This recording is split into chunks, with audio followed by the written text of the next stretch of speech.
ഇന്നലെ ഞാൻ മോഷണത്തെക്കുറിച്ച് പറഞ്ഞു, പക്ഷേങ്കിൽ അത് തുടക്കത്തിൽ ഞാൻ എന്താ അസുഖമെന്ന് പറഞ്ഞില്ല. അതിനെയെന്ന് പറയുന്നത് ക്ലെപ്റ്റോമാനിയ എന്ന് പറയും. ആ അസുഖത്തിന് പറഞ്ഞു മോഷണം. എന്ത് കണ്ടാലും അവർക്ക് ആവശ്യമുള്ളതും ആവശ്യമില്ലാത്തതും ഒക്കെ ആയിട്ട് അവർ കട്ടെടുക്കും. ടോവിനോൻ്റെ ഒരു മൂവി ഉണ്ടായിരുന്നു, നിങ്ങളത് കണ്ടിട്ടുണ്ടോ എന്ന് അറിയില്ല. അവസാനമാണ് ടോവിനോ അത് മനസ്സിലാക്കുന്നത്. ടോവിനോൻ്റെ വീട്ടിൽ ഒരു ഗസ്റ്റ് വരുമ്പോൾ പിന്നെ അയാളുടെ താക്കോല് കാണാണ്ടാവുന്നത്. അതാണ് ആ ടോപ്പിക് ആ മൂവിയിലെ. പിന്നെ അവൻ്റെ ഭാര്യയായിട്ട് എപ്പോഴും കച്ചറയാണ്, എവിടെ പോയാലും എന്തെങ്കിലും കാണാണ്ടാവുന്നു. അപ്പോൾ അവസാനം കണ്ടുപിടിക്കപ്പെടുന്ന ഇവളാണ്, ഭാര്യയാണ് മോഷ്ടിക്കുന്നതെന്ന്. അപ്പോഴാണ് മനസ്സിലാക്കുന്നത് അവൾ അതിൻ്റെ മെഡിസിൻ കഴിക്കുകയെന്ന്. എൻ്റെ അറിവിൽ ഒരാളങ്ങനെ ഉണ്ടായിരുന്നു. കാണാൻ നല്ല സുന്ദരിയ, പക്ഷെ അത് ക്ലെപ്റ്റോമാനിയ അസുഖമായിരുന്നു കേട്ടോ. നമുക്ക് ഭയങ്കരമായിട്ട് വിശ്വസിക്കാൻ പ്രയാസമാണ്. ആളിപ്പോൾ കല്യാണമൊക്കെ കഴിഞ്ഞു, നല്ലൊരു ഫിലിം പ്രൊഡ്യൂസ് ചെയ്യുന്ന ഒരാളെ കല്യാണം കഴിച്ചു. അങ്ങനെ ആ ഒരു മൂവി ഫീൽഡിലുള്ള ഒരാളെ കല്യാണം കഴിച്ചു. പക്ഷെ ഒരിക്കലും കണ്ടുപിടിക്കാൻ പോകുന്നില്ല. അവരുടെ ഗ്രാൻഡ് പാ എപ്പോഴും പറയുമായിരുന്നു, ഗ്രാൻഡ് മാ എപ്പോഴും പറയുമായിരുന്നു, ദൈവമേ ഇതിപ്പോൾ അവിടെ ചെന്നിട്ട് ആരുടെയൊക്കെ കക്കൂന്ന് അറിയില്ല എന്ന്. കാരണം ആരും വിശ്വസിക്കില്ല. നമ്മൾ പറഞ്ഞു കൊടുത്താലും പറയും നോ, അവർ കക്കില്ല എന്ന് പറയും. മനസ്സിലായോ?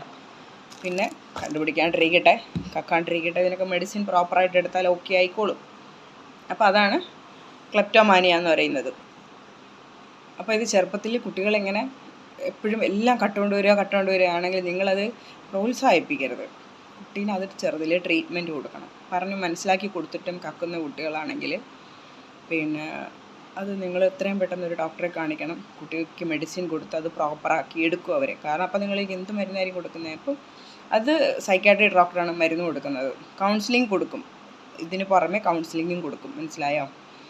കുറേ മെമ്മറീസൊക്കെ കുറയ്ക്കും, കുറേ ഓർമ്മകൾ, വേണ്ടാത്ത ചിന്തകൾ, ഇതൊക്കെ കുറയ്ക്കും ഡോക്ടർ. അപ്പോൾ പ്രോപ്പറായിട്ട് ഇതിന് നിങ്ങൾ മെഡിസിൻ കൊടുക്കണം. ഒരിക്കലും ഇത് ഒളിച്ചു വയ്ക്കരുത്. അതാണ്. അപ്പോൾ അസുഖത്തിൻ്റെ പേരാണ് ക്ലെപ്റ്റോമാനിയ എന്ന് പറയുന്നത്.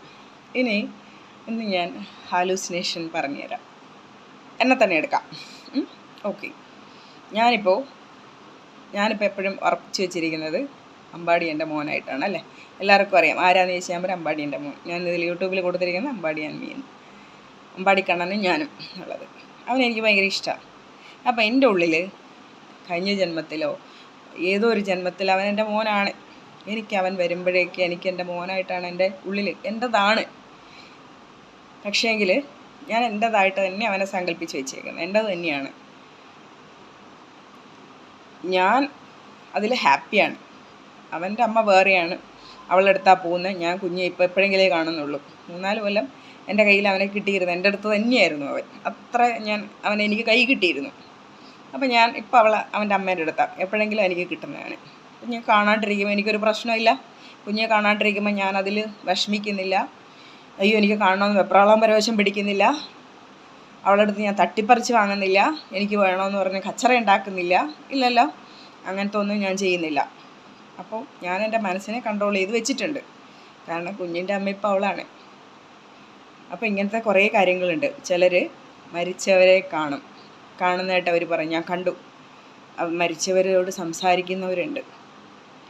അപ്പോൾ ഇതിനെക്കുറിച്ചൊന്നും ആരും ഒന്നും കണ്ടുപിടിച്ചില്ല. ഇതിനെക്കുറിച്ച് ഇതുവരെയും പഠനങ്ങളൊന്നും തെളിയിച്ചിട്ടില്ല. എന്തുകൊണ്ടാണ് ഈ തോന്നലുകളെന്നും കണ്ടുപിടിച്ചിട്ടില്ല. ഈ തോന്നലുകൾക്കപ്പുറം അതൊരു പ്രശ്നമായി തീരുമ്പം, അതായത് ഞാനിപ്പോൾ അവൻ്റെ അമ്മേനോടൊരു കച്ചറയില്ല, എനിക്ക് എൻ്റെ കുഞ്ഞെ താടി എന്ന് പറഞ്ഞ് അടി വയ്ക്കാൻ പോകുന്നില്ല. എൻ്റെ കുഞ്ഞെ കഴിഞ്ഞ ജന്മത്തിലെ കുഞ്ഞെ താടി എന്ന് പറഞ്ഞ് ഞാൻ കച്ചറ ഉണ്ടാക്കുന്നില്ല. അതുപോലെ ഇങ്ങനത്തെ കുറേ ഉണ്ട് കേട്ടോ. ഹാലുസിനേഷൻ കേട്ടാൽ ചിരി വരുമെന്ന് വെച്ചാൽ ആർക്കും, ഡോക്ടർമാരും പറയുന്നത് അതിനെക്കുറിച്ച് പഠനങ്ങളിലൊന്നുമില്ല. അത് കൂടുമ്പോൾ അവർ മരുന്ന് കൊടുക്കും. ഇതാണ് അതിനുള്ള ട്രീറ്റ്മെൻറ്റ്.